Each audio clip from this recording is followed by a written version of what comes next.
안녕하세요. 네, 반갑습니다. 이제 새로운 과정이 이제 시작이 됐어요. 이제 6, 7, 8 열심히 한 학생들도 있고, 오늘부터 이제 새롭게 이제 저하고 만나는 사람들도 있는데, 이 반이 이제 화학 심화반입니다. 이제 심화반인데, 이걸 갖다가 이제 조금 이제 생각을 해서 여러분들이 어떻게 생각하냐면, 이론반을 갖다가 우리가 이제 한 석 달 동안 봤어요. 그죠? 그러면 그 석 달 동안 이론반 본 거, 그 외에 또 이제 우리가 이 책이 이제 한 500페이지 정도 되잖아요. 그죠? 이걸 이제 이론반으로 봤는데, 한 500페이지 분량만큼의 그런 내용들이 또 있지 않을까? 예? 예, 그렇게 이제 생각하는 사람들이 있거든요. 근데 이 심화반은 사실은 뭐냐면 이회독 개념이에요.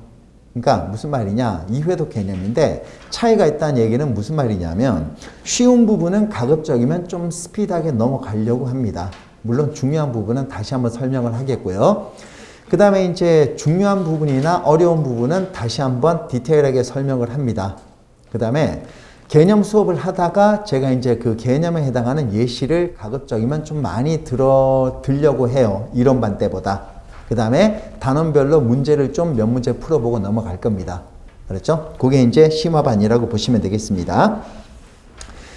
공무원 시험이 이제 오랫동안 이제 시행이 되다 보니까 많은 문제들이 나왔어요. 그래서 대부분 문제 유형은 이제 비슷한데, 이제 조금 독특한 유형들. 그죠? 이제 우리가 그것들, 예를 들어서 혼성 오비탈도 이론반에서는 간단하게 봤어요. 그렇지만 이제 심화반에서는 혼성 오비탈도 원리서부터 조금 자세하게 한번 볼 겁니다. 왜 이런 혼성 오비탈이 나타나는지. 그죠? 요걸 자세히 볼 거고요. 그러다 보니까 이제 비공개 문항들을 갖다가 한번 보면 sp 혼성 오비탈이 sp3 혼성 오비탈이 왜 sp 혼성 오비탈보다 에너지가 더 큰지. 그죠? 이런 것들도 한번 따져봐야 되고, 그 다음에 우리가 이제 기존에 있던 학생들은 저하고 이제 공부를 했어요. 강산 강염기 중화 반응에서 알자 이온 반응식. 그죠? 요것들은 여러분들이 많이 봤었는데, 약산 강염기 중화 반응 또는 강산 약염기 중화 반응에서 알자 이온 반응식. 그죠? 요것들은 개념이 좀 다르거든요. 예, 그런 것들도 우리가 이제 심화반에서 조금 한번 살펴보도록 할 거예요. 그러니까 이 책이 여러분들 공무원 시험에 최적화된 교재입니다. 그러니까 기출문제에 해당하는 개념들을 플러스, 그죠? 이제 나중에 이제 제가 얘기할 거예요. 기출문제보다 심화된 개념들. 그 다음에, 평소에 이제 여러분들이 다뤄보지 않았던 그런 구석진 곳에 있는 개념들까지 총 다 포함이 되어 있는 그런 책이에요. 그래서 이 책에 있는 개념 플러스 문제, 거기다가 기출문제까지 포함을 하면 여러분들 공무원 시험 준비는 거의 한 80% 정도는 끝났다고 봐야 돼. 그 다음 나머지 20%를 이제 나중에 이제 실전 모의고사나 동영 모의고사나 이런 데서 문제 연습만 조금 해주면 될 겁니다. 아시겠죠? 그것들만 하면 충분히 다 만점 받을 수가 있어요. 여러분들 이제 2회독을 하게 되면, 기존에 이제 1회독 한 학생들 2회독을 하게 되면 기존에 이제 이해가 안 갔던 그런 부분이 이제 점점 이제 이해가 좀 되기 시작을 할 겁니다. 이해가 안 갔던 부분 이제 이해가 좀 갈 거예요. 그러니까 예를 들어서 이제 수업을 하다 보면 이해가 안 갔던 부분이 저게 저거였구나, 이런 내용들이 이제 점점 늘어나게 될 겁니다. 그래서 1회독 때 이해가 안 갔던 부분이 2회독 때 이해가 갔다. 그럼 그 부분에 별표를 똑딱 치고 넘어가야죠. 뿌듯하잖아. 그죠? 예, 그렇게 되고, 3회독을 하게 되면 그런 부분이 또 나오게 되는 거고요. 4회독이 되면, 그죠? 이제 1, 2회 3, 1, 2, 3회독 하는 동안에 이해가 안 갔던 그런 부분이 4회독을 하게 되면 조금 더, 그죠? 거기서 이해가 가는 부분이 조금 더 나오게 되는 거고요. 그죠? 그래서 1회독, 2회독, 3회독, 4회독 하면 할수록 여러분들이 이해가 안 갔던 개념들이 여러분들 많이 이해가 갈 거예요. 그래서 5회독까지 오면 여러분들 기존에 했던 것보다, 그죠? 여러분들이 정말로 약한 부분이, 약한 개념들이 딱 압축이 될 겁니다. 아시겠죠? 그 부분을 갖다가 이제 중점적으로 계속해서 이제 반복을 하시면 되는 거고요. 그 다음에 이제 문제 얘기인데 2회독 때부터는 여러분들이 이제 문제를 조금 건드리면서 넘어가야 돼요. 근데 여기 있는 문제가 그렇게 호락호락하지 않습니다. 호락호락하지 않는 게 아니라 수준이 높아요. 꽤 높아요, 여러분들. 그래서 2회독을 하더라도 다 풀리지 않을 겁니다. 작년에 했던 사람들을 제외하고는. 그죠? 2회독을 하더라도 이제 다 풀리진 않을 거니까, 문제를 한번 풀어보고요. 진짜 이해가 안 간다, 손을 못 대겠다, 이런 문제들은 그냥 패스하고 넘어가세요. 여러분들. 아시겠죠? 뭐 패스하고 넘어가시고, 나중에 3회독을 하게 되면 이해가 안 갔던 개념들이 이해가 되면서 그 문제들이 조금 더 풀리게 되고, 4회독이 되면 또 이제 이해가 안 갔던 부분들이 이해가 가면서, 그죠? 그런 문제들이 조금 더 풀리게 되는 거고, 그러면서 나중에는요, 자신도 모르게 이 책에 있는 문제들이 다 풀리게 될 겁니다. 1, 2, 3, 4, 5회독을 하는 동안. 아시겠죠? 예, 그래서 그런 문제들 나온다고 그런 문제들이 많다고 해서 너무 당황하지 마시고요. 그죠? 패스할 문제는 가급적이면 다 패스해 버리시고요. 아시겠죠? 그 다음에 문제는 반드시 풀어보고 설명을 들으셔야 돼. 저하고 같이 풀면 아무 소용이 없어요. 그러니까 문제는 반드시 풀어보고 설명을 들으셔야 되고요. 그래서 틀린 문제는 저게 저거였구나, 이렇게 이제 여러분들이 파악을 하면서 이해를 하고 넘어가야 되고, 그 다음에 이제 뭐 자기가 이제 맞는 문제다, 그죠? 저는 이제 중요한 문제들 위주로 풀 거거든요. 그래서 자기가 이제 맞춤 문제다. 자기가 만약에 맞춤 문제들은 자기가 푼 거하고 제가 푼 거하고 비교를 한번 해보면서 넘어가세요. 그래서 둘 중에서 조금 더 쉬운 방법, 간단한 방법으로 여러분들이 문제를 풀면 되는 겁니다. 아시겠나요? 그 다음에 제가 이제 방금 얘기했죠. 문제는 반드시 풀고 나서 설명을 들으라고 그랬는데, 그 다음에 문제를 풀고 이해가 안 가는 거 있으면 그 질문 게시판 있죠? 그 진통 카페에 들어가면 배수진 화학 공부방이라고 돼 있어요. 그거 통해서 이제 질문하시면 저 가급적이면 신속하게 보고 답을 달아드리고 있습니다. 지금요. 그러니까 계속해서 이용을 하시고요. 그 질문을 할 때 이런 게 있어요. 그러니까 자기가 이제 손을 못 대는 문제들이 있어. 그러면 그거 스캔해서 이 문제 풀어주세요. 이거 좋은 방법 아닙니다, 여러분들. 예? 그거는요, 제가 이제 설명을 해주죠. 그럼 그 문제는 저하고 같이 푸는 거하고 똑같아. 제가 분명히 그랬잖아. 문제는 자기가 풀고 설명을 들어야 된다고. 그죠? 저하고 같이 풀면 아무 소용이 없다 그랬죠. 전혀 손을 못 대겠어. 그 문제를 갖다가 스캔해 놓고 이 문제 설명해 주세요. 그러면요, 이거 효율적이지 못합니다. 저하고 그냥 같이 문제 푸는 거하고 똑같아요. 그러니까 손도 못 대는 문제를 패스하고 넘어가시라는 겁니다, 저는요. 그 다음에 나머지는, 그죠? 여러분들이 미리 문제를 한번 풀어보고 채점하고 모르는 문제를 저한테 카페 이용해서 이렇게 질문하는 것도 좋은 방법이 되는 겁니다. 아시겠나요? 그 다음에 저 이제 쉬는 시간이 잘 안 나가잖아. 그죠? 그래서 문제들이나 개념들 저한테 꼭꼭 질문해 주시고요. 아시겠죠? 그 다음에, 자만하지 말고 공부하는 거 되게 중요하죠? 예, 이 중에 한번 보니까 책을 한번 봤어요. 작년에 수업 들은 학생들이 몇몇 있습니다. 그 학생들 보면 문제도 거의 다 맞췄어. 근데 지금 앉아 있잖아. 지금 두세 명이 지금 보이네요, 벌써. 응? 그러니까 애들 지금 전부 다 다시 차근차근 다시 정리하고 있는 거잖아요. 그렇죠? 그러니까 여러분들 그런 자세가 중요합니다. 일관적인 자세가 되게 중요하고요. 알고 있다고 해서 이렇게 좀 퍼져 있다던가 아니면 해이해져 있다던가 그렇게 되고, 나 화학은 안다 그래서 한 달 정도 쉬어버리면 여러분들 감각 떨어집니다. 아시겠습니까? 계속 이어가는 게 되게 중요하고요. 그 다음에 여기 이제 화학이 약한 학생들도 많아요. 지금 보니까. 그 학생들은 진짜 여러분들 집중 바짝 해서 필기 철저하게 하시고 따라오셔야 됩니다. 특히 처음 하는 사람들, 저하고 처음 만나는 사람들. 아시겠나요? 예. 됐습니다. 진도를 좀 나가볼까요? 10페이지입니다. 10페이지 원소, 원자 요거 나와 있죠. 이 부분은요, 여러분들 가급적이면 제가 18페이지까지는 설명을 좀 하려고 그래. 왜냐하면 요게 이제 화학의 시작이거든요. 화학의 시작이기 때문에 18페이지까지는 제가 이제 설명을 좀 하려고 그래요. 그 다음에 원소, 원자 이런 거 있는데 사실은 조금 스피드하게 나가긴 하겠지만 여러분들 원소하고 원자, 화학 시작하는 사람들이 원소하고 원자를 모른다는 건 말이 좀 안 되거든. 그래서 10페이지부터 한 18페이지 정도까지는 제가 좀 얘기를 할 거예요. 얘기를 좀 할 거고, 그 다음에 중간중간에 제가 이제 예시 문제를 좀 풀어주도록 할 겁니다. 아시겠나요? 봅시다. 원소하고 원자 나가는데,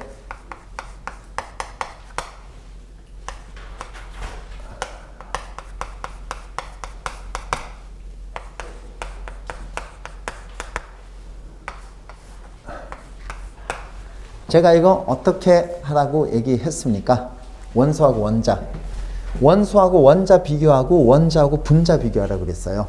안 그러면 헷갈린다고. 됐죠? 다 무시하고 원소하고 원자 비교하라고 그랬고 원자하고 분자 비교하라고 그랬습니다. 원소는 무슨 개념? 종류의 개념이다.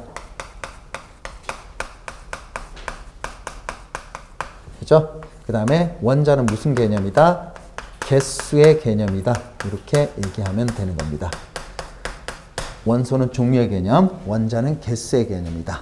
라고 얘기하면 되는 거죠. 그래서 예를 들어서 이제 이런 거 한번 보도록 합시다. CH5OH야. 얘는 몇 종류 원소입니까? 탄소, 수소, 산소. 얘는요, 세 종류 원소라고 얘기하면 되는 거죠. 그 다음 몇 개의 원자? 얘는요 9개의 원자가 되겠죠. 이렇게 나오면 되는 거고요. 그 다음에 SOCl 같은 이런 화합물이 있다고 합시다. SOCl2 얘는 몇 종류 원소입니까? 역시 SOCl 역시 세 종류 원소가 되겠죠.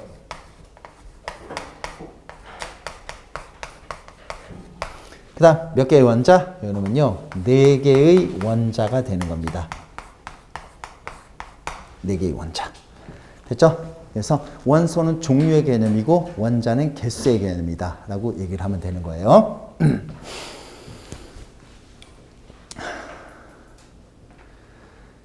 1회독 할 때 여러분들 노트 필기한 거 있죠? 2회독 할 때 여러분들이 만약에 1회독 할 때 이해가 안 갔던 부분이 나올 거예요.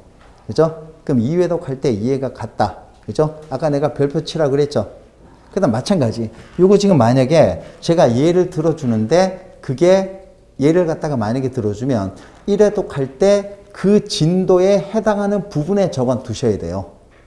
그래서 제가 처음에 노트를 갖다가 두껍고 두꺼운 노트에다가 좀 넉넉하게 필기를 하라 그랬잖아. 아시겠죠? 예. 그게 만약에 노트 얇은 노트에 빡빡하게 이미 적어놓은 사람들은 어떻게 해요? 볼륨 2 만들어야지. 응? 자, 그래서 그 다음에 1회독 할 때 하고 좀 다른 예시를 든다. 그럼 그것도 적어놔야 되고요. 아시겠죠? 이렇게 되는 겁니다. 원소는 종류의 개념인데 이와 같이 한 종류 원소로 되어 있다. N2 한 종류 원소로 되어 있다. O2 한 종류 원소로 되어 있다. F2도 한 종류 원소로 되어 있다. 됐습니까? 그 다음에 예를 들어서 여러분들 한번 보세요. Na 얘가 지금 뭐가 되는 거예요? 이것도 한 종류가 되겠죠. 근데 왜? Na는 금속이야. 금속의 특징, 물질의 성질을 가지고 있죠. 됐죠? 그러니까 요거는 이제 조금 좀 나중에 할까? 그 다음에 얘가 이제 뭐가 될까요? Br2 한 종류 원소로 되어 있습니다. 한 종류 원소. 이와 같이 한 종류 원소로 되어 있는 물질을 뭐라고 얘기한다? 호돈소 물질이라고 얘기합니다. 한 종류 원소로 되어 있는 물질을 호돈소 물질이라고 얘기를 하는 거예요. 호돈소 물질 또는 원소라고 얘기를 합니다. 그래서 호돈소 물질을 요새는 전부 다 원소라고 부르죠. 한 종류 원소로 되어 있는 물질을 호돈소 물질 또는 원소라고 얘기를 하는 겁니다. 그 다음에 NA도 마찬가지야. NA도.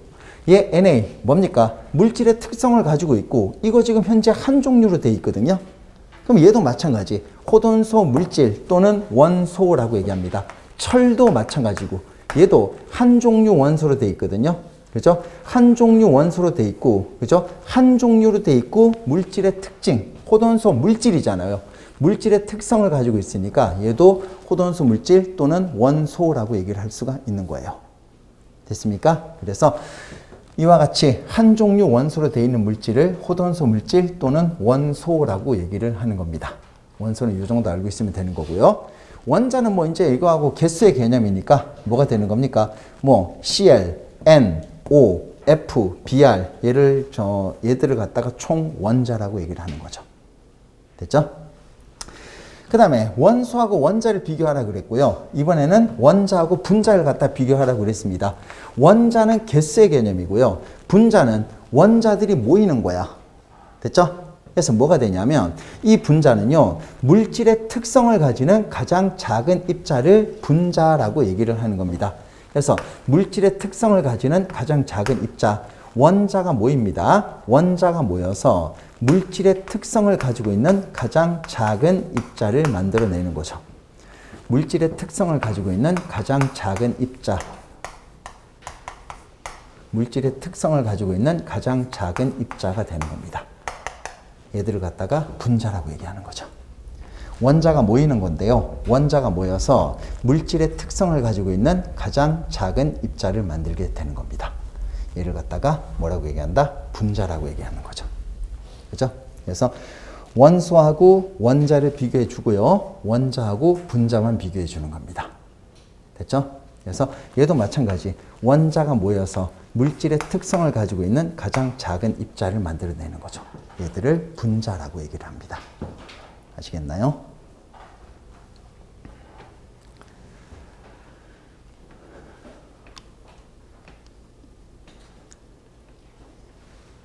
화합물은요. 화합물은 별도로 기억을 해야 돼. 그냥 화합물은 별도로 기억을 하는 겁니다. 화합물은 그죠? 왜냐? 얘들을 다 연결시켜서 얘기하면 그죠? 헷갈려 버려. 그죠? 그러니까 단지 한번 보세요. 당장 지금 현재 N2는 원소이면서 원소에도 들어가 있고 지금 분자에도 들어가 있죠. 헷갈리잖아. 그러니까 반드시 원소하고 원자만 비교해 줘야 되고 원자하고 분자만 비교해 주면 되는 거예요. 아시겠나요? 그 다음에 화합물은 역시 이거는 별개로 기억을 하는 겁니다. 원소하고 원자 두 개 비교, 분자하고 원자하고 분자 두 개 비교, 그 다음에 화합물은 별도로 기억을 하고 있으면 되겠습니다. 얘는 뭡니까? 두 종류 이상의 원소가 일정한 비율로 결합하고 있는 물질, 두 종류 이상의 원소가 일정한 비율로 결합하고 있는 물질, 얘들을 화합물이라고 얘기를 하는 겁니다. 요거는 별도로 기억하고 있어야 돼요. 두 종류 이상의 원소가 그죠? 일정한 비율로 결합하고 있는 물질, 그죠? 두 종류 이상의 원소가 일정한 비율로 결합하고 있는 물질, 얘를 화합물이라고 얘기를 합니다.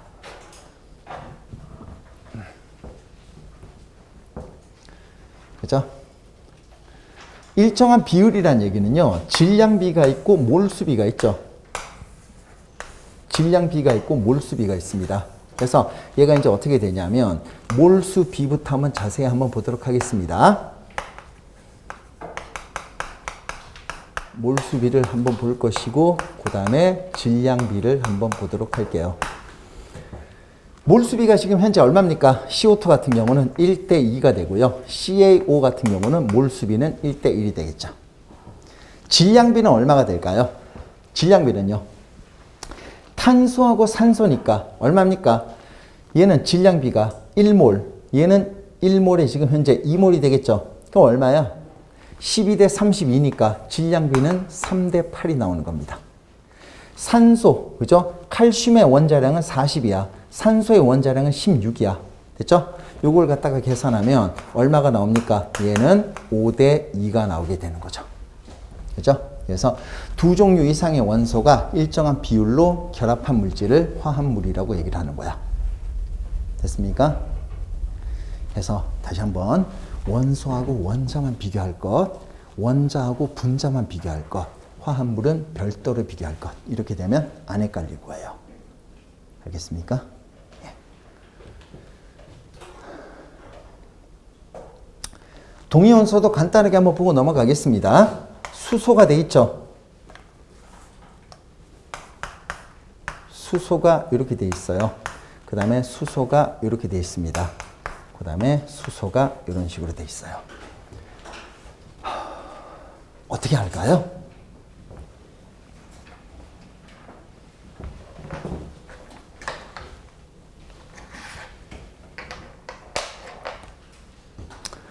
지금 원자 번호 1번 양성자 1개, 전자가 1개예요. 얘는 질량수가 되겠죠. 양성자 수 더하기 중성자 수가 질량수가 되는 거고, 양성자 수 더하기 중성자 수가 질량수가 되는 거고, 양성자 수 더하기 중성자 수가 질량수가 되는 겁니다. 됐죠? 그래서 얘가 지금 뭐가 됩니까? 동위원소의 특징 뭐가 될까요? 원자 번호는 같지만 질량수가 다르다. 됐죠? 양성자 수가 같지만 중성자 수가 다르다. 이것들 전부 다 동위원소의 특징이 되는 겁니다. 그 다음에 물리적 성질, 화학적 성질이라는 말이 나오는 건데, 여러분들 물리적 성질은 뭡니까? 물질 고유의 성질이잖아. 그죠? 녹는 점, 끓는 점, 밀도, 질량, 얘들이 물리적 성질이 되는 거고, 화학적 성질은 화학 반응을 하는 성질이에요. 그죠? 그래서 당장 동위원소는 질량과 같은 물리적 성질은 다릅니다. 근데 화학 반응할 때 여러분들 H+가 되죠? 전부 다 똑같이 전자 한 개를 잃어버리면서 화학 반응을 하니까 화학적 성질은 같다는 겁니다. 그래서 이 동위원소는요, 물리적 성질은 다르지만 화학적 성질은 같다. 이렇게 파악하면 되는 겁니다. 아시겠나요? 네, 이렇게 정리하면 되겠어요.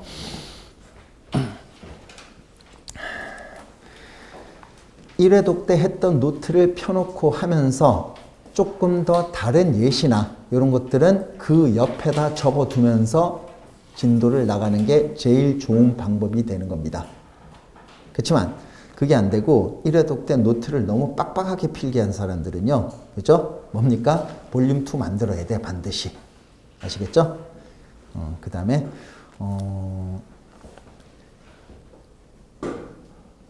문제를 풀다가 그 다음에 이제 여러분들이 자신이 몰랐던, 이해가 안 갔던 그런 객관식 보기들 있죠? 그 객관식 보기들도, 그죠? 그 진도에 해당하는 부분, 노트에서 그 진도에 해당하는 부분에다가 반드시 쓰면서 넘어가야 되는 거고요. 하여튼 노트를 단권화시키면서 나가세요. 아시겠죠? 예. 한 장 넘기면, 동중원소는요, 말 그대로 질량만 같은 게 이제 동중원소가 되는 겁니다. 그건 뭐 그냥 한번 읽어보고 넘어갈게요. 동소체는 뭡니까? 같은 원소로 되어 있지만, 그죠? 원자나 분자의 배열이 달라서 성질이 달라지는 거야. 그러니까 우리가 얘기했던 탄소, 뭐가 있습니까? 다이아몬드와 흑연. 같은 원소로 되어 있지만 뭐가 되는 겁니까? 배열이 다르잖아. 원자 배열이 다르니까 모양도 다르고 성질도 달라져요.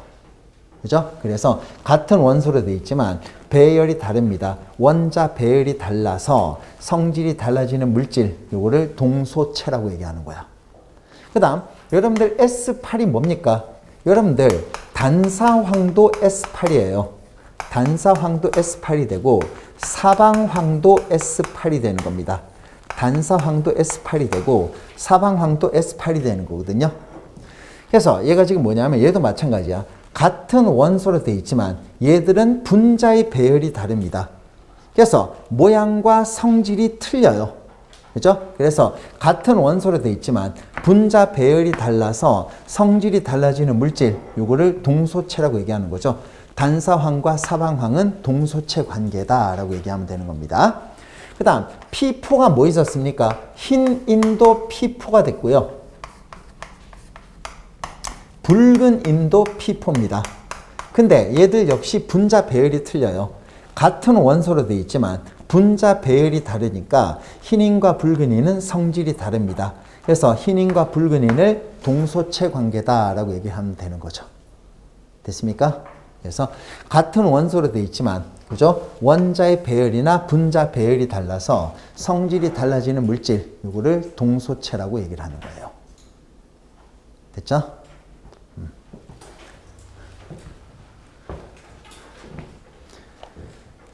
그 다음 기본 법칙인데요. 얘도 마찬가지야. 기본 법칙. 질량 보존 법칙은 뭡니까? 반응 전의 질량과 반응 후의 질량의 합은 같다. 그죠? 이게 질량 보존 법칙이야. 얘들은 그냥 한번 보고 넘어가도록 할게요. 이런 것들은 쉬우니까 빨리 보고 넘어갑시다. 질량 보존 법칙. 반응 전의 질량과 반응 후의 질량이 똑같다. 그걸 다른 말로 해석하면, 그죠? 반응 전 원자의 개수와 반응 후 원자의 개수가 똑같으면 반응 전과 반응 후의 질량이 똑같은 질량 보존 법칙이 성립을 하게 되는 거죠. 됐습니까? 이게 질량 보존 법칙. 그 다음 일정 성분비 법칙은요. 두 물질이 결합해서 하나의 화합물을 만듭니다.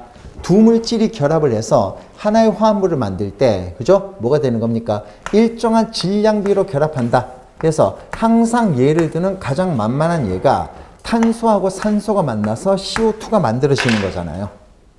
그래서 탄소 1몰의 질량은 12g이 되고 산소 1몰의 질량은 32g이 되는 거죠. 그죠? 그래서 얘들이 만나서 뭐가 되는 겁니까? CO2 44g이 만들어져요. 그죠? 근데 결국은 뭡니까? 12g과 32g이, 그죠? 탄소와 산소가 만나서 CO2가 만들어질 때 12대 32의 질량비로 결합한다는 거죠. 12g과 32g, 즉 3대 8의 질량비로 결합한다. 이걸 일정 성분비 법칙이라고 얘기하는 겁니다. 됐죠? 배수 비례의 법칙은 뭡니까? 두 종류 이상의 원소가 결합해서 하나의 화합물을 만들 때 한 종류 원소의 질량을 일정하게 맞춰 놓으면 나머지 원소들 사이에서는 일정한 정수비가 성립한다. 다시 한번. 두 종류 이상의 원소가 결합해서 두 종류 이상의 원소가 결합해서 두 가지 이상의 화합물을 만들 때 한 종류 원소의 질량을 일정하게 맞춰 놓으면 나머지 원소의 질량 사이에서는 일정한 정수비가 성립한다. 이거 보세요. 두 종류 이상의 두 종류 원소입니다. 두 종류 이상이 아니지. 참. 그죠? 두 종류 원소가 결합을 해서 이게 씁시다. 두 종류 원소가 결합해서 두 가지 이상의 화합물을 만들 때 한 종류 원소의 질량을 일정하게 맞춰 놓으면 나머지 원소의 질량 사이에서는 일정한 정수비가 성립한다. 이게 배수 비례의 법칙이 되는 거죠. 자연적으로 되는 거지. 됐죠? 그래서 두 종류 원소가 결합해서 두 가지 이상의 화합물을 만들 때 한 종류 원소의 질량을 일정하게 맞춰 놓으면 나머지 원소들 사이에서는 일정한 정수비가 성립한다. 이걸 배수 비례의 법칙이라고 얘기를 합니다. 만약에 여기에서 질소, 그죠? 산소의 질량을 일정하게 맞춰 놓으면 어떻게 될까요? 산소의 질량을 일정하게 맞춰 놓으면 이제는 이렇게 되겠죠. 이렇게 되는 거죠. 두 종류 원소가 결합을 해서 두 가지 이상의 화합물을 만들 때, 그죠? 뭐가 되는 겁니까? 한 종류 원소의 질량을 일정하게 맞춰 놓으면 산소, 나머지 원소들, 질소, 나머지 원소들 사이에서는 일정한 질량비, 일정한 정수비가 성립한다. 이걸 배수 비례의 법칙이라고 얘기하는 거죠. 됐습니까? 이게 배수 비례의 법칙이 되는 겁니다. 됐어요. 얘는 한번 쭉 한번 읽어보시면 되는 거고요. 이런 것들은 빨리빨리 요점만 정리하고 지금 넘어가는 중이에요. 쉽잖아.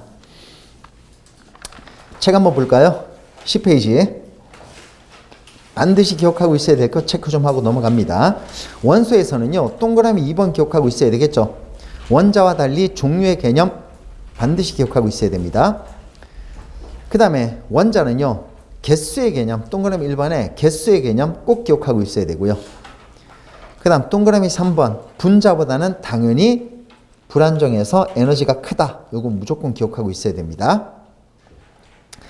그 다음 분자에서 기억하고 있어야 될 거, 물질 고유의 성질을 나타내는 가장 작은 입자 기억하고 있어야 됩니다.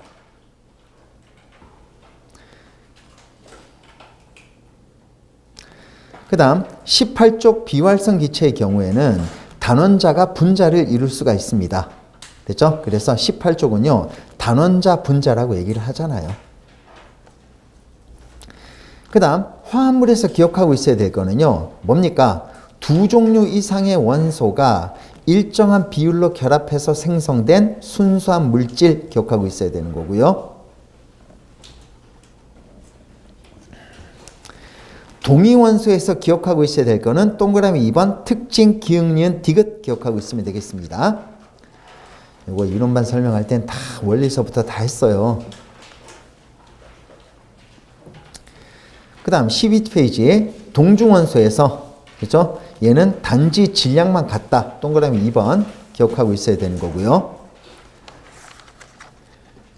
동소체는 같은 원소로 되어 있지만, 그죠? 호돈수 물질 중에서 같은 원소로 되어 있지만 분자 또는 원자의 배열이 달라서 성질이 다른 물질 기억하고 있으면 되겠습니다.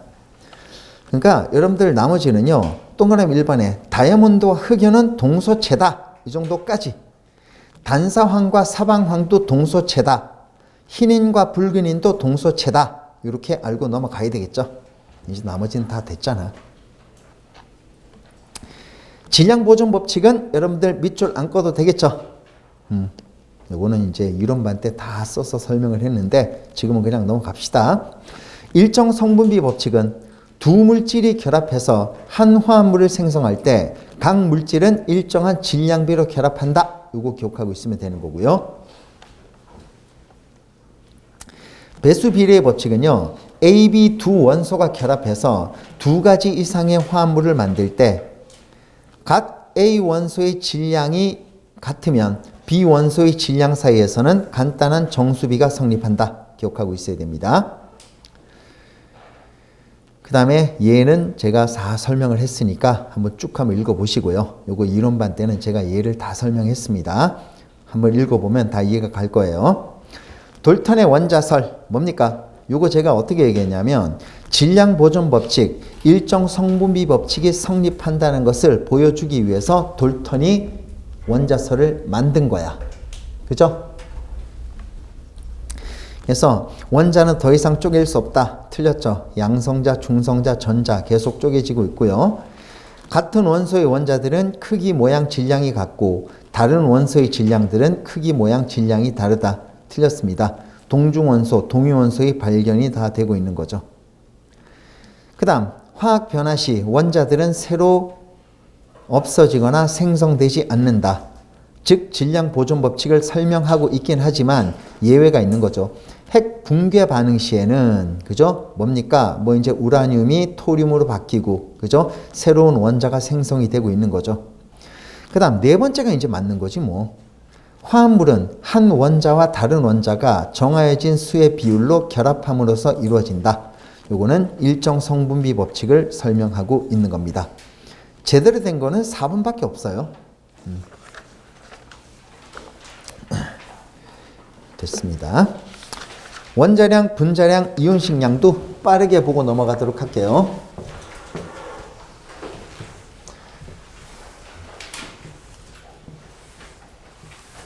다음 시간부터는 이제 좀 심화 개념이나 심화적인 예시나 이런 것들이 많이 들어갈 거야. 근데 오늘은 첫 시간이기 때문에 그렇게 이제 여러분들 큰 차이는 못 느낄 거예요. 물론 차이를 느끼긴 하겠지만 이따 수업하다 보면. 원자량은 뭡니까? 원자들의 질량비를 원자량이라고 얘기했었죠. 그죠? 그래서 뭐가 있었습니까? 원래 수소 원자 한 개 질량이 1.67 곱하기 10의 마이너스 24승. 그죠? 근데 탄소 원자 한 개 실제 질량은 2 곱하기 10의 마이너스 23승. 산소 원자 한 개 실제 질량은 2.7 곱하기 10의 마이너스 24승 되는 겁니다. 왜 탄소를 갖다 기준으로 삼았는가? 이것도 이제 설명했었는데 지금은 이제 여러분들 이렇게만 알고 있읍시다. 탄소 원자 한 개 실제 질량을 12로 정하고 요놈을 기준으로 정한 거죠. 그 다음 이제 얘만 보면 수소, 뭐 계산기 두드려도 똑같은 값이 나온다 그랬잖아요. 수소의 질량은 탄소 질량의 12분의 1밖에 안 돼. 그래서 탄소가 12가 나오니까 수소는 얼마가 나오냐면 1이 나오게 되는 거고요. 그 다음 산소 질량은 탄소 질량의 3분의 4배야. 그래서 탄소가 12면 산소는 16이 나오는 겁니다. 그죠? 그래서 얘를 원자량이라고 얘기를 하는 거죠. 무슨 말입니까? 탄소의 질량을, 그죠? 탄소 원자 한 개 실제 질량을 12로 치환을 해놓고 나머지 원자들의 질량을 비례값으로 표현한 것, 얘를 원자량이라고 얘기하는 겁니다. 얘를 원자량. 원자량을 이용해서 계산하면 되게 계산이 편하다라고 얘기를 했고요. 됐죠? 그래서 거기 지금 보면 괄호 2번에 나와 있는 거죠. 탄소 원자의 질량을 12로 정하고 나머지 원자들의 질량을 비례값으로 표현한 것, 얘를 원자량이라고 얘기합니다. 원자량이 필요한 문제는 원자량이 반드시 주어집니다. 그러니까 원자량을 따로 여러분들이 외울 필요는 없다는 얘기예요. 원자량이 필요한 문제는 원자량이 주어지니까 따로 외울 필요는 없습니다. 평균 원자량은요, 그죠? 요거 지금 뭐라고 그랬습니까? 14페이지 맨 밑에 이것도 이제 계산을 했었는데 예전에 지금 그냥 한번 보면서 넘어가죠. 염소가 35짜리, 그죠? 35짜리 원자량을 갖고 있는 염소가 75%가 존재하고 37짜리 원자량을 갖고 있는 염소가 25%가 존재를 합니다. 그죠? 그때 염소의 원자량을 35라고 얘기하기도 웃기고 37이라고 얘기하기도 웃기니까 평균을 낸다 그랬어요. 그래서 뭐가 나오는 겁니까? 35짜리 원자량을 갖고 있는 염소가 전체 100% 중에서 75%를 차지하고 있고 요거 더하기 37짜리 원자량을 갖고 있는 염소가 전체 100 중에서 25%를 차지하고 있습니다. 그래서 평균 원자량이 얼마다? 35.5다라고 얘기를 했어요. 요거 이제 우리 책에 문제도 나와 있지만 이건 뭐라고 그랬습니까? 지구상에 35.5짜리 원자량을 갖고 있는 염소가 지구상에 몇 퍼센트가 있다고요? 0, 25, 75, 100 몇 퍼센트입니까? 지구상에는 35하고 37밖에 없죠. 근데 원자량을 35라 그러기에도 웃기고 37이라 그러기에도 웃기니까 걔를 갖다가 평균 내서 평균 원자량이 35.5입니다.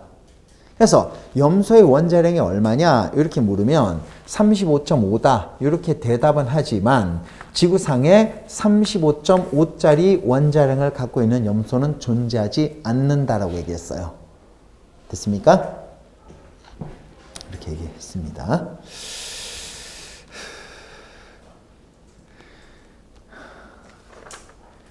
이 정도는 뭐 다 알잖아 이제 여러분들 한 번 정도는 화학을 다 봤기 때문에 그죠?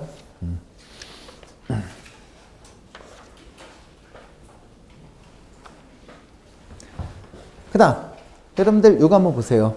분자량은 뭡니까? 원자량의 합을 분자량이라고 얘기하죠. 원자량의 합을 이제 분자량이라고 얘기하는데 생각 한번 잘 해봅시다 우리. 예를 들어서 C2H6다. 얘 분자량 얼마입니까? 탄소 원자량 12가 그죠? 2개가 있는 거고 수소 원자량 1이 몇 개 있습니까? 6개가 존재하는 거죠. 그렇죠? 그래서 C2H6의 분자량은 얼마다? 30이다 라고 얘기하면 되는 거고요. 마찬가지 C2H5OH에서 얘 분자량이 얼마가 나옵니까? 얘는요 탄소 원자량 12가 2개가 있고요. 수소가 지금 현재 6개야. 그렇죠? 수소 원자량 1이 6개가 존재하고 더하기 산소 원자량 16이 나오고 있는 거죠. 그죠? 그래서 얘 분자량이 얼마가 나옵니까? 46이 나온다. 이게 분자량이라고 얘기하면 되는 겁니다.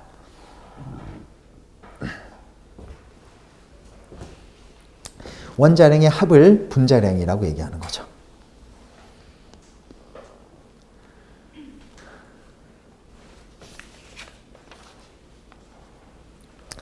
그 다음 역시 평균 분자량도 나오죠.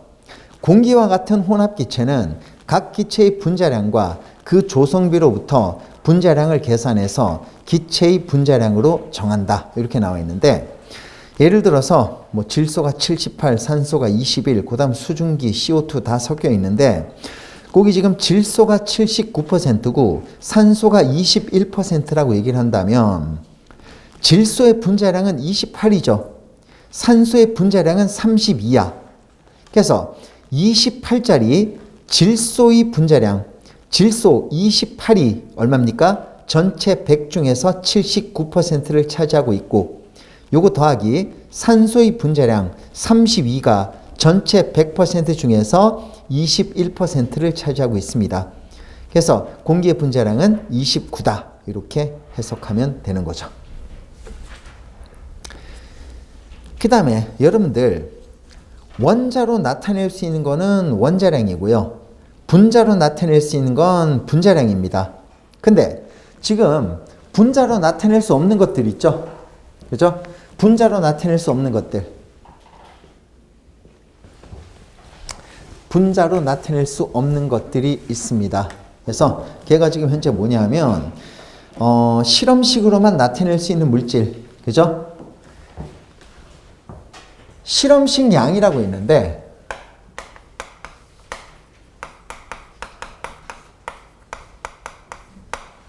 분자로 나타낼 수 없는 화학식의 화학식 양이에요.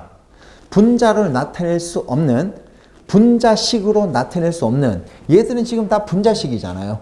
얘들은 C2H6 한 분자, C2H5OH 한 분자 이렇게 나올 수 있잖아요. 그죠? 분자로 나타낼 수 없는 화학식. 됐죠? 분자로 나타낼 수 없는 화학식. 그놈들의 화학식 양을 계산한 게 이제 실험식 양이 되는 건데 분자로 나타낼 수 없는 거 뭐가 있습니까? NaCl 이런 거 분자로 나타낼 수가 없는 거죠. 그죠? 그래서 뭐 예를 들어서 KCl 마찬가지고 분자로 나타낼 수 없는 화학식의 화학식 양을 우리는 실험식 양이라고 얘기를 합니다. 여러분들 단적으로 KCl이 어떻게 생겼습니까? K 플러스하고 Cl 마이너스 이렇게 생겼잖아요. NaCl도 그죠? 이 NaCl이 NaCl 한 분자가 아니잖아요. KCl도 KCl 한 분자가 아니죠. 그죠? 그래서 얘도 뭡니까? 분자식으로 나타낼 수가 없어요. 얘들요. 그죠? 실제 KCl은 어떻게 생겼냐면 K 플러스하고 Cl 마이너스가 그죠? 요렇게 플러스 마이너스 간의 정전기적 인력으로 끊임없이 연결이 되어 있는 거죠. 그래서 KCl이 뭐가 되냐면 K 플러스하고 Cl 마이너스가 플러스 마이너스 간의 정전기적 인력으로 끊임없이 쭉 연결되어 있습니다. 이게 KCl이 되는 거죠. 얘는 분자가 아니잖아. 우리가 쓰고 있는 KCl은 여기서 반복되는 놈만 딱 끄집어내가지고 KCl이라고 쓰는 거지. 얘가 NaCl 한 분자, KCl 한 분자가 아닌 겁니다. 그죠? 그래서 분자식으로 표현할 수 없는 것들, 분자식으로 표현할 수 없는, 그죠? 화학식의 화학식 양을 우리는 실험식 양이라고 얘기를 하는 거예요. 단적으로 이온과 분자는 다르잖아, 지금요. 그죠? 단적으로 이온과 분자는 다릅니다. 단적으로 이온과 분자는 달라요. 그래서 얘가 지금 현재 어떻게 되냐면 이온과 분자는 달라요. 그렇지만 화학식 양을 계산할 때는 분자량의 계산법과 똑같습니다. 그래서 얘가 지금 현재 얼마가 됩니까? 나트륨이 23이 되는 거고요. 염소가 얼마입니까? 35.5가 돼서 이 화학식 양은 58.5가 되는 거야. 얘는 어떻게 됩니까? 칼륨의 원자량은 39고요. 염소의 원자량은 35.5니까 이놈의 화학식 양은 74.5가 되는 거죠. 다시 한번 정리. 분자식으로 나타낼 수 없는 화학식의 화학식 양을 실험식 양이라고 얘기를 합니다. 이걸 실험식 양이라고 얘기를 하는 거예요. 실제로 이온과 분자는 다릅니다. 이온과 분자는 달라요. 그죠? 이온과 분자는 다르지만 실제 화학식 양을 계산할 때는 그죠? 분자량의 계산법과 똑같이 계산해 준다. 이렇게 나오는 거죠. 얘가 실험식 양이 되는 겁니다. 하시겠나요? 됐습니다. 책 한번 보면 여러분들 원자량은 뭡니까? 원자들의 질량 B라고 돼 있죠? 이거 알고 있어야 되고요. 평균 원자량은 받고 분자량은요. 분자를 구성하는 원자량의 합이다. 이거 기억하고 있어야 되고요. 그 다음 실험식 양에서 기억하고 있어야 될 거는요. 괄호 3번 기억하고 있어야 되겠죠. 이온과 분자는 다른 개념이다. 그렇지만 이온식 양을 계산할 때는 분자량과 같은 방법으로 계산한다. 됐죠? 이렇게 알고 있으면 되는 겁니다. 됐습니까? 네.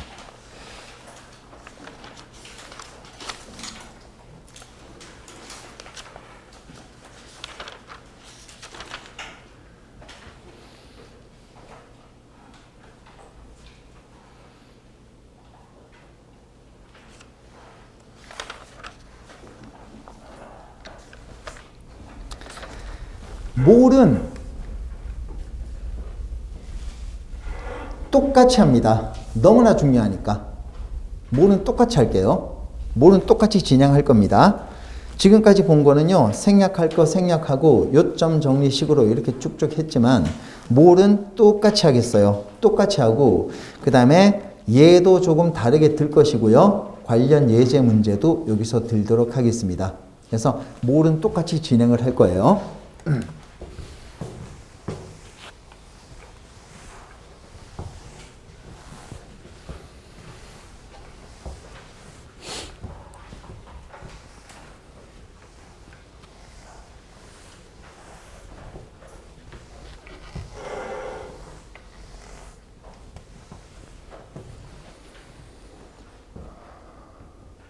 여기 저하고 처음 만나는 사람. 다 했구나.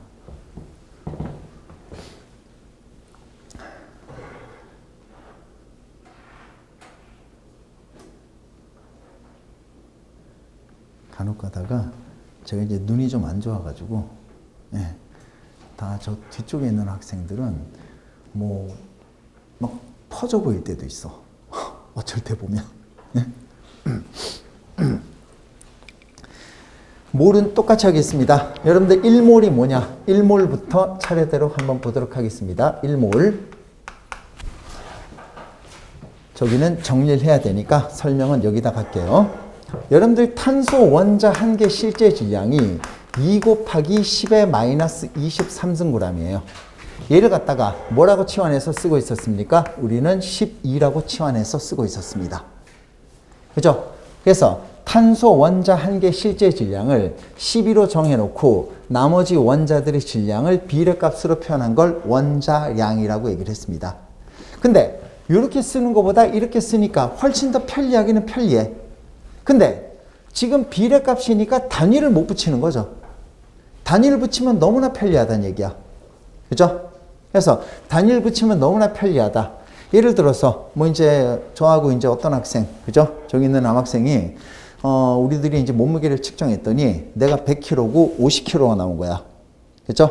그렇다고 해서 그럼 우리들의 질량 비가 몇 대 몇입니까? 2대 1이겠죠. 2대 1인데 그렇다고 해서 나 2g, 1g 그렇게 얘기할 수 없잖아.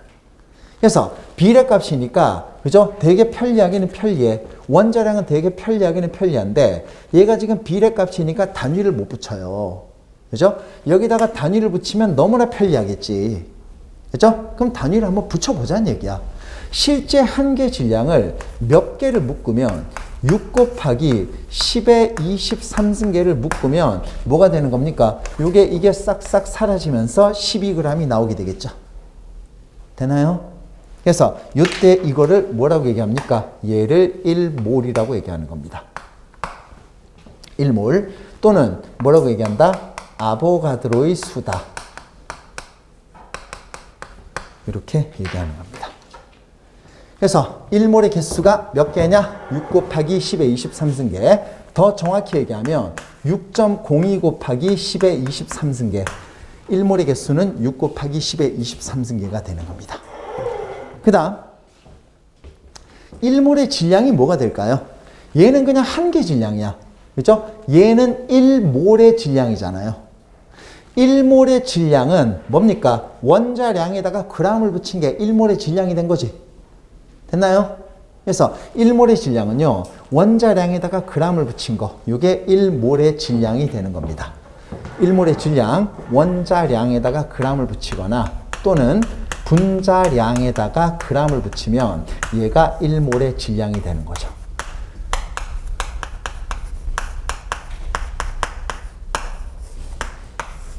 원자량에다가 g을 붙이거나 또는 분자량에다가 g을 붙이면 1몰의 질량이라고 얘기할 수가 있는 겁니다.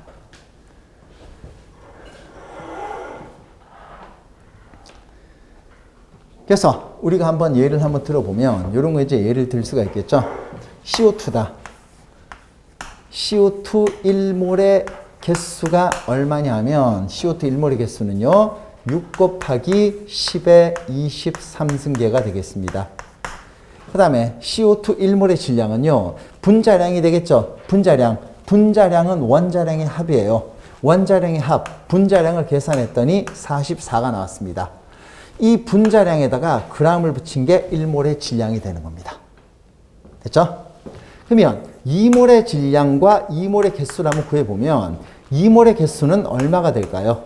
12 곱하기 10의 23승계가 나오는 거고 그 다음 2몰의 질량은 얼마가 나오는 겁니까? 88g이 나오게 된다. 필의식이죠, 이제. 0.5몰의 질량이 얼마가 됩니까? 3 곱하기 10의 23승계가 되는 거죠. 그 다음에 뭐가 되는 걸까요?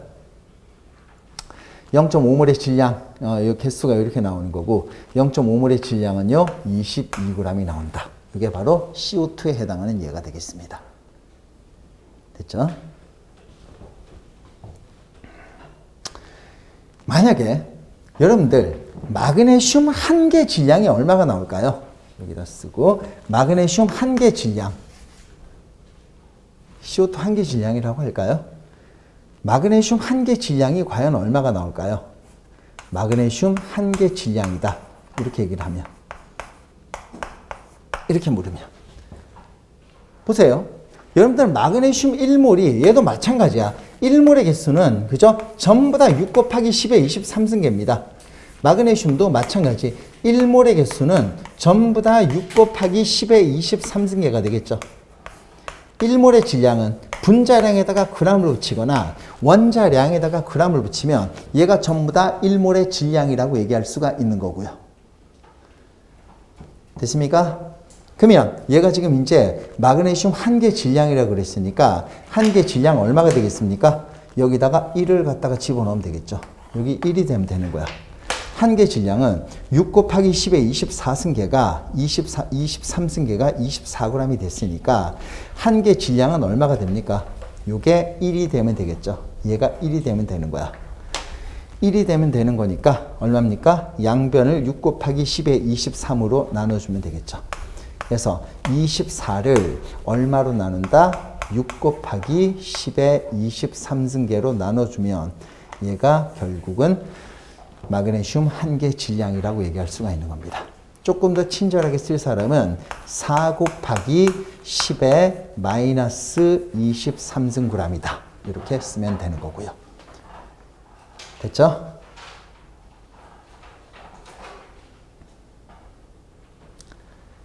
됐습니다.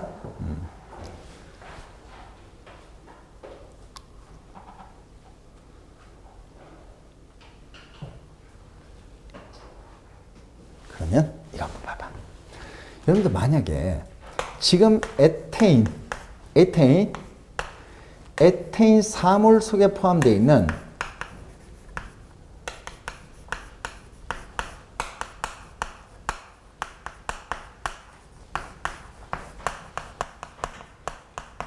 에테인 4몰 속에 포함되어 있는 수소 원자의 개수가 얼마가 될까요?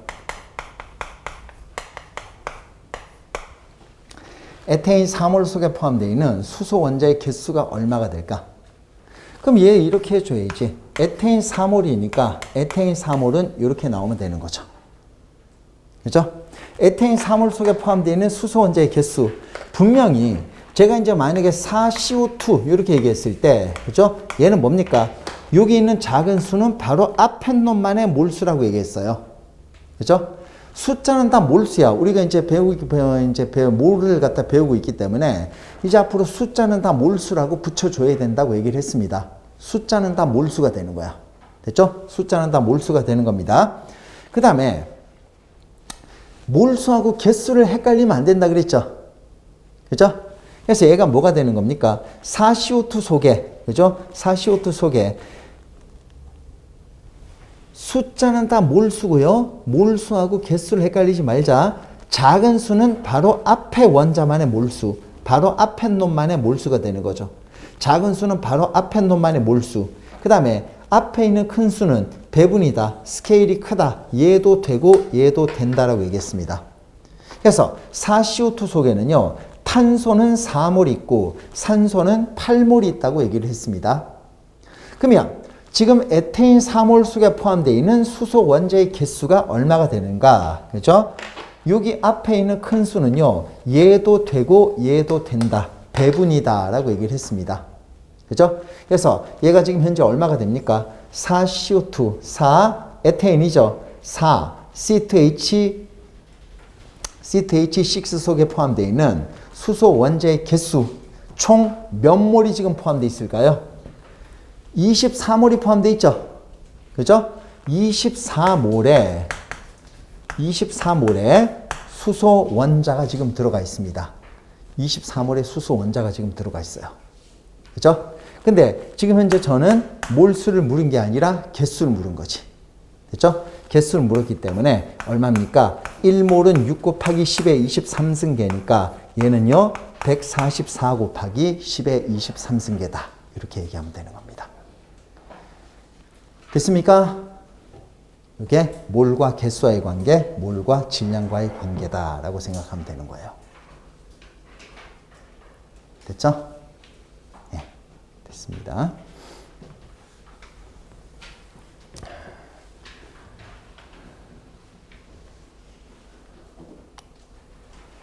연습하는 건 다 적었죠? 네.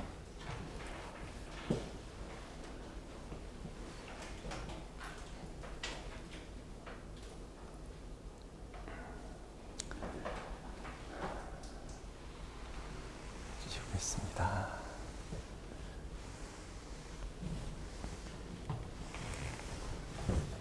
그 다음, 이제 몰과 부피와의 관계가 나오는데, 몰과 부피와의 관계, 그죠? 우리가 그 16페이지 이제 뭐 1몰의 개수, 그죠? 1몰의 개수, 1몰의 질량, 이와 같은 것들이 이제 나오는데, 이런 것들 이제 설명을 다 했어요. 1몰의 개수는 6 곱하기 10의 23승계, 그죠? 집단으로 아보가드로의 수라고도 한다. 1몰의 질량은 원자, 분자, 이온의 화학식량에 g을 붙인 값이다. 요거 다 얘기했고요. 그 다음에 우리 관로 2번에 물분자 한 개의 질량이 얼마다. 물분자 4몰 속에 포함되어 있는 수소 원자의 개수는 얼마다. 요거 다 얘기했잖아요. 그래서 얘를 조금 다른 걸로 예를 든 거야. 됐습니까? 아시겠죠? 예. 됐습니다. 몰과 부피와의 관계. 몰과 부피와의 관계는 우리가 조금 다르게 유도를 한번 해볼 거야. 조금 다르게 유도를 한번 해볼 테니까 요거는 조금만 쉬었다 갑시다. 아시겠죠?